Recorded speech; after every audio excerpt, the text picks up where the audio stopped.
You're watching It's the Bodyplex Review with special guest Computer Steve, presented by CBI, Maxis Express Design, and Farmer K. Randall's amazing corncob candle. Now, your host, Bodyplex. Hello,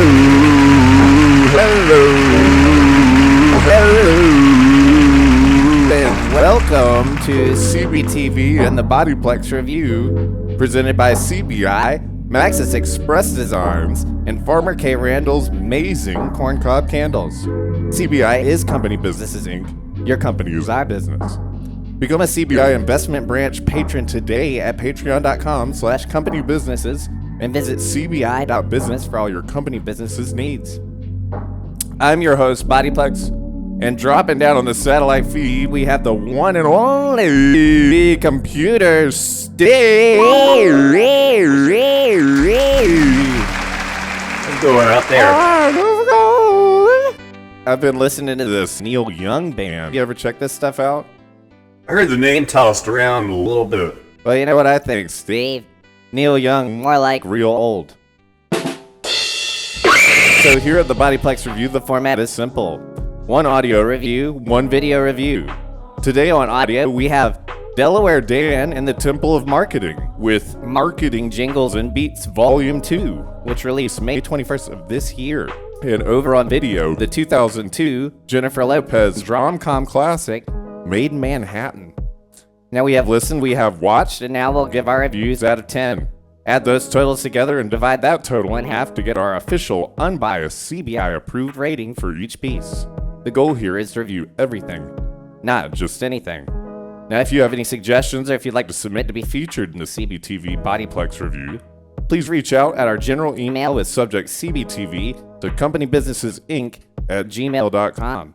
Let's go ahead and move on to the audio review. Steve, how do you feel about that? I'm ready to get going. Ready to roll. That's what I'm talking about. So for audio review today, we have Delaware Dan and the Temple of Marketing's Marketing Jingles and Beats Volume 2. Right out of the gate. This title is firing on all cylinders for me, Steve. I love this marketing. I'm a big fan of marketing myself. Jingles are a big part of everyone's life, whether they realize it or not. You know, there's a State Farm, Geico, I don't know.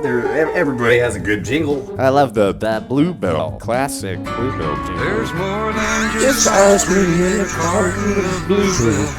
Picnics and birthdays and welcome home signs.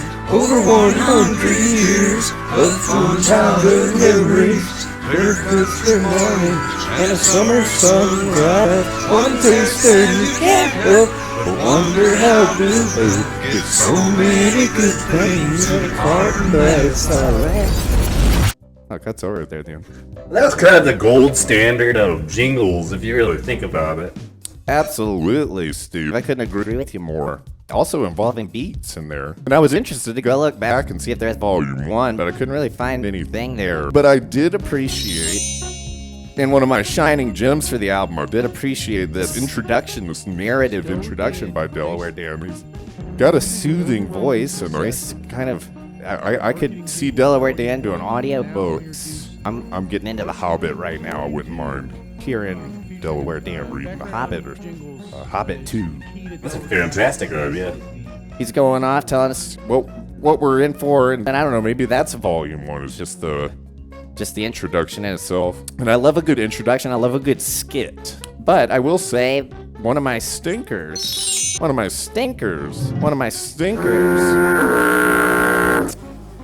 was just the fact that there was no song names for these jingles. It was just a bunch of numbers. They were jumbled into tracks. I mean, it was sometimes 2 or 3 tracks, and it's hard if I feel like I'm connecting with a certain piece on this album. I can't really reference it very well. There were numbers getting skipped. There were doubles of certain numbers. There was 2 5s in here. It's hard to keep track, to be totally honest. How do you feel about that, Steve? I completely agree with you. I found myself having to search around for what I was listening to before, and I kind of felt a little bit lost. Absolutely. Perhaps that was intentional, I'm not sure. But yeah, it could have been an artistic move. You know, these bands will put numbers or random letters. The standard for this album, really, you know, the setup, we're getting these grooves, these little backing tracks. And for the most part, they're pretty funky. I did appreciate the little bit of funk that was thrown in there with the bass and the organs. The general setup is clear. It's these backing tracks, and then there's these interesting synthesizer leads or digital sampler leads over the top. Sometimes we're getting pan flute, we're getting electric guitar, some spacey synths in there. But this is neither here nor there. I kind of wish it was on a format that was easy access so I could show my family and friends this sort of thing on like an application that everybody has, like Tidal or something. Yeah. And unfortunately, it's only on Bandcamp, so you had to do a little bit of digging. But if they had Tidal, then maybe it would be easier to show everybody that I would like to, or pull it up on the jukebox at the local watering hole. Oh, absolutely. On number 5, this song I thought kind of caught me off guard. It comes in with this cool hip-hop beat. And I really love this guitar lead kind of working its way over that groove. That was one of my shining gems on the album, on this collection of jingles. Just a little bit of a late 90s, mid 90s funk groove. A lot of these tracks too. I mean, I feel like I'd love to like slip them in the ultimate wedding playlist, something for everybody to enjoy. Yeah, there's even like some ballads. We're getting kind of a ballad thing. Number 6, taking it down a notch. And I did appreciate the brass lead in that song. Then we get right back in. Number 15, it's a bit of a throwback. We might have to change the name to Disco Dan after this one.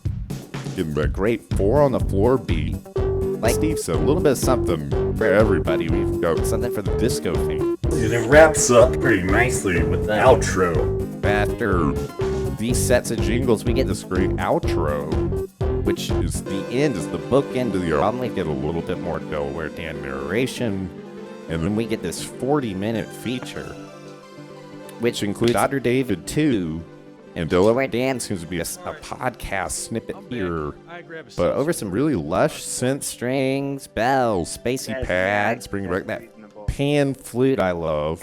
Yeah, the talk of marketing and crypto trading, some insider stuff here on Delaware Dan Experience. Yeah, that felt like it was a nice piece of bread to make it a whole sandwich. I think we should go ahead and move on to the ratings. How you feel about this, Steve? Yeah. Absolutely. Like I said, I really like this collection. It seems like there's a definitive theme to these jingles, and then it's just what's next. Some pizzicato strings, some brass electric guitar, some plucky strings or harps or something. I could hear a great deal of these tracks on a call waiting line, or when I'm down at the shop getting my Kia tuned up. I am going to take a point or two off for the lax song names, as we mentioned before. And as per usual here at the review, there is zero merch to speak of. Big stinker there, but no surprise. I'll be surprised the day we get some merch. I don't know about you, Steve. Yeah. Seriously. A large deal of cassette tapes for sale on the Bandcamp, which is great, but also pretty obvious as there be no excuse for not having a branded Delaware Dan magnet or Delaware Dan bumper sticker or slap wristband, ballpoint pen, really anything would suffice at this point. Anything, please. And I'm taking a point off for skipping a number and offsetting the track listing. Like, I do agree with you here, Steve. It might be an artistic choice, but it's hard for me to reference anything. You're making it tough on us here, Dan.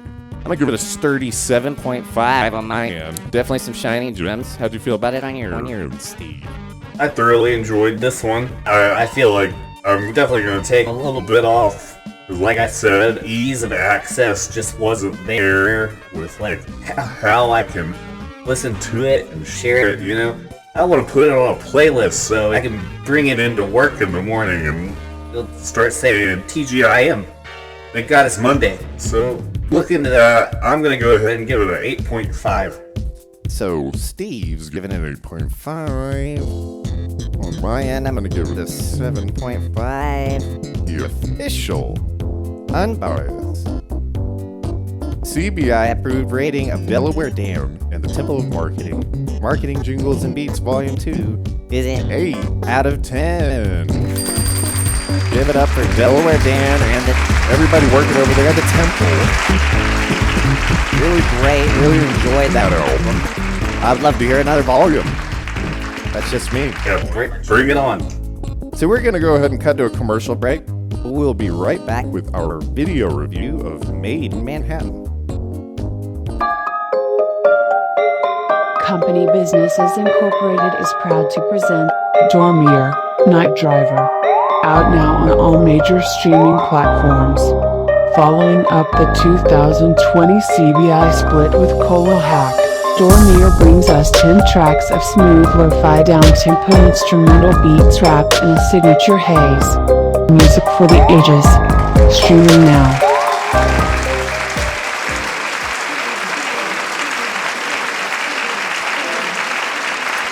And we're back to CBTV and the Bodyplex review, presented by CBI, Maxis Express Design, and Farmer K. Randall's Amazing Corncob Candles. Now, before we get started, we have a quick word from our sponsor. This episode is brought to you by Farmer K. Randall's Amazing Corncob Candles. Searching for that perfect centerpiece fixture to finesse that farmhouse look on your new and used repurposed barn door dining room table? Dying to set off that mini corner kitchenette in your new shipping container turned tiny home? Well, look no further because Farmer K. Randall has got you covered. Bring home the wonder of corn in any combination of 8 shapes and scents. From waxy classic yellow, blissful blue, divine dent, rustic red, or husky ornamental and more, Farmer K. Randall's offers an array of smells fit for any home. Hey Steve, don't we have a holiday coming up here pretty soon? I think Halloween's right around the corner. That's right, October's right around the corner, and that means Halloween! Just in time for the new Farmer K. Randall's Amazing Corncob Candles in classic 3-stripe candy corn cone and sweet, creamy candy corn scent. And folks, lend me your ears because we have some big-time news here. Farmer K. Randall's is now teaming up with Herbert and Perry's to offer the all-new popcorn shapes wax melts with Farmer K. Randall's super secret popcorn recipe scent that will transform your living room into the movie theater lobby with each and every sniff. Popcorn Shapes Wax Melts also available with irresistible cream corn and crusty cornbread scents. Find Farmer K. Randall's Amazing Corncob Candles and new Herbert and Perry's collaboration Popcorn Shapes Wax Melts right on the shelf at TJ Maxx, World Market, and Goodies clearance aisles for a limited time only. Or available online at 123goodies.farmerkrandells.amazingcorncobcandles.wixsite.com/Herbert and Perry's coupon search. And don't forget to include the promo code CBTV Bob for 7% off your order of $75 or more. I can't wait. So let's go ahead and move on to our video review. Today we have the 2002 classic rom-com Maid in Manhattan. The movie was penned by Uncle Buck writer John Hughes under his pseudonym Edmond Dantes and directed by Hong Kong American director Wayne Wang, who brought us the classic dog film Because of Winn-Dixie and the hilarious and heartfelt Queen Latifah LL Cool J vehicle Last Holiday. And this movie features a great cast. How do you feel about that, Steve? Oh, it's an ensemble, to say the least. Not only do we have Jennifer Lopez, JLO, we also have Lou Ferguson, who starred alongside Billy Ray Cyrus in the 2000 action smash Radical Jack. Ray Fiennes, who we know as Lord Voldemort. You're a wizard, Harry. Stanley Tucci from the classic Hathaway Street Tour de Force, and one of my personal favorites, The Devil Wears Prada. Yeah, he's great. Alongside veteran actor Bob Hoskins, appearing in a great supporting role here as Lionel. We get Teen Wolf's Tyler Posey making one of his first credited film appearances. Also want to mention a great cameo performance by Canadian neo-soul superstar Glenn Lewis. This movie follows Jennifer Lopez's character Marissa Ventura and her young son Ty as they find themselves in quite the pickle when Marissa, one of the best maids in a luxury Beresford hotel in Manhattan, is encouraged to try on a guest's $5,000 outfit by a fellow maid and ends up being stuck right in the middle of a classic switcherooski in an outfit of another guest. Being introduced in that outfit and assuming that guest's identity to Republican Assemblyman and Senate nominee Chris Marshall, played by Ralph Fiennes. Ty, her son, runs into the soon-to-be senator and his dog Gus at the Beresford where he's staying, and Ty wants to get his mother's permission to go on the walk with the dog. They run in. It's a classic switcherooski. And Ralph just falls right in love with JLO's character, Marissa Ventura. I personally felt it was almost a little bit jarring seeing Ralph Fiennes as this character versus the kind of sinister characters that I'm familiar with. It just kind of threw me off. This was more showcasing Jennifer Lopez than anything. Absolutely. Jennifer Lopez's son Ty, as I said, played by Teen Wolf's Tyler Posey, introduced to 70s culture at school and became obsessed. They made this very clear to the audience that Ty, Jennifer Lopez, Marissa Ventura's son, loves the 70s, but in particular loves Simon and Garfunkel. Simon and Garfunkel. And also the first song in the movie is Simon and Garfunkel. And Paul Simon, Art Garfunkel, 1970 group Simon and Garfunkel, known to cash in on the silver screen. Such films as The Graduate, the intro song you're hearing, the first 30 seconds of dialogue hasn't mentioned. I can't imagine old Paul and Artie didn't catch a buck or two from the references from the movie or the song included on the soundtrack. So I'm just going to say it's a big stinker for me. Yeah, I agree. I kind of found the premise a little unbelievable. And no offense to Tyler Posey, I think he did a terrible job portraying this. It was just a writing thing, maybe. And right down to, he has an obsession with Richard Nixon, which I'm no history buff or anything, but this is not a good person. Kind of a despicable hero to have. I thought it was pushing it right down our throats. Like, I get it. He likes the 70s.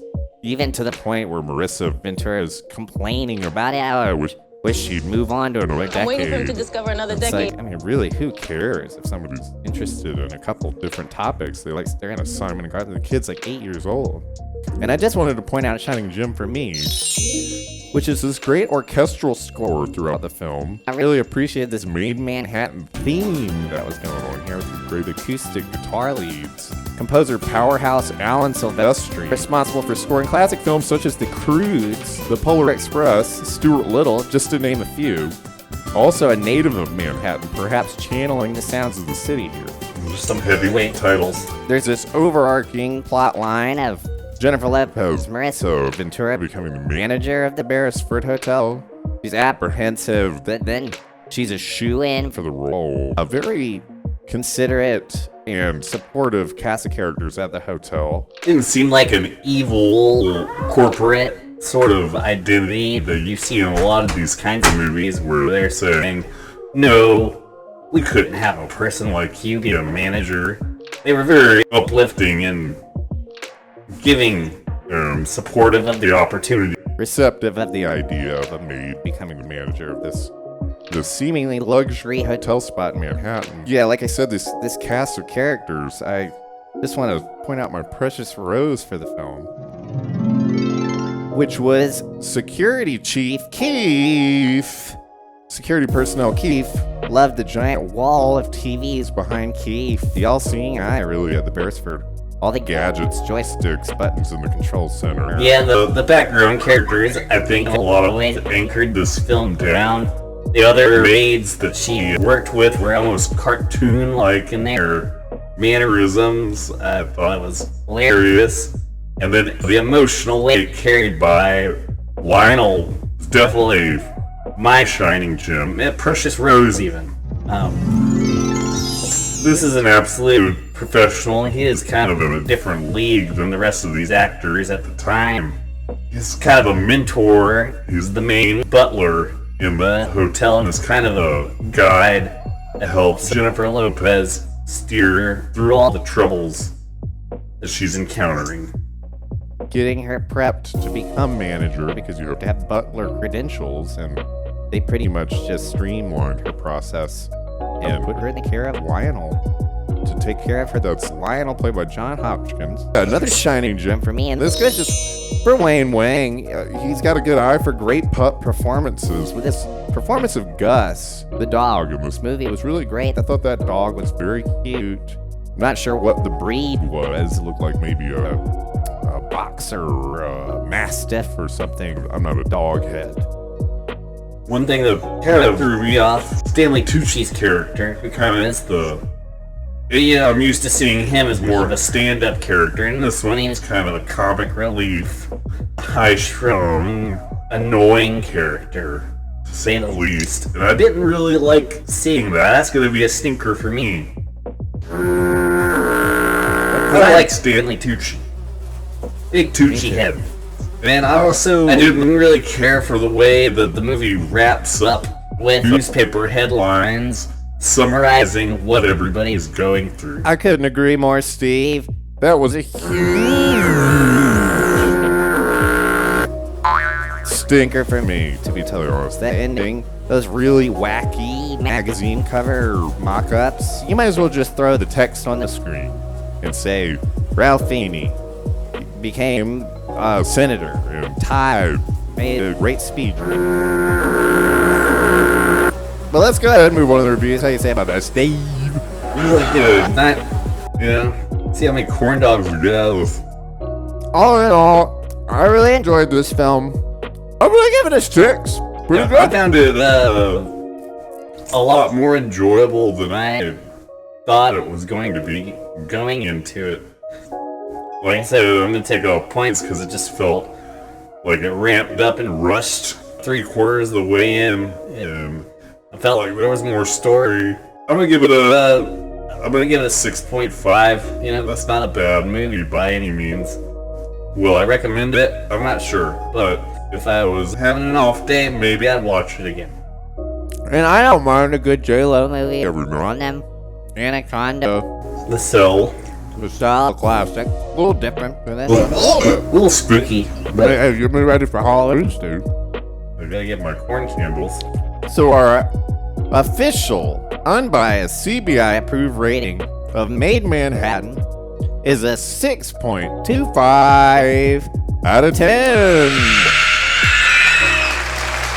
Not bad. Congratulations to Ray Feeney, to Jennifer Lopez, to the whole gang, Wayne Wang, the Wang gang, Stanley Tucci, Jim Hopkins. Before we go, I'd like to mention that Computer Steve will be offline for the month of September to recharge those batteries. How about that, Steve? Take a little vacation, but I'll be back. So we will be introducing an exclusive new CBTV program in place of the review for September. Plus, we will have additional on-the-scene content coming at you to make up for the space left behind in Computer Steve's absence. We will miss you to death next month, Steve. I miss everyone, too. But we wish you the best, and we hope you come back stronger than ever. Maybe you'll come back with a cool-looking new demeanor or something. I'll come back with a straw hat. All right. So thank you all for watching CBTV, the Bodyplex Review. We'd like to thank Computer Steve for joining us for the program, as always. Thank you, Steve. My pleasure. Thanks to CBI for making this happen for everything that they do. And thanks to you for the company. I'm Bodyplex Steve. See you in October. See you around.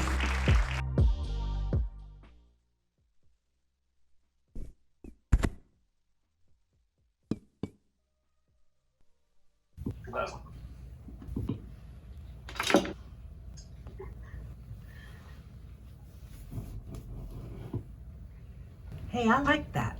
Yeah, I like that Made in Manhattan.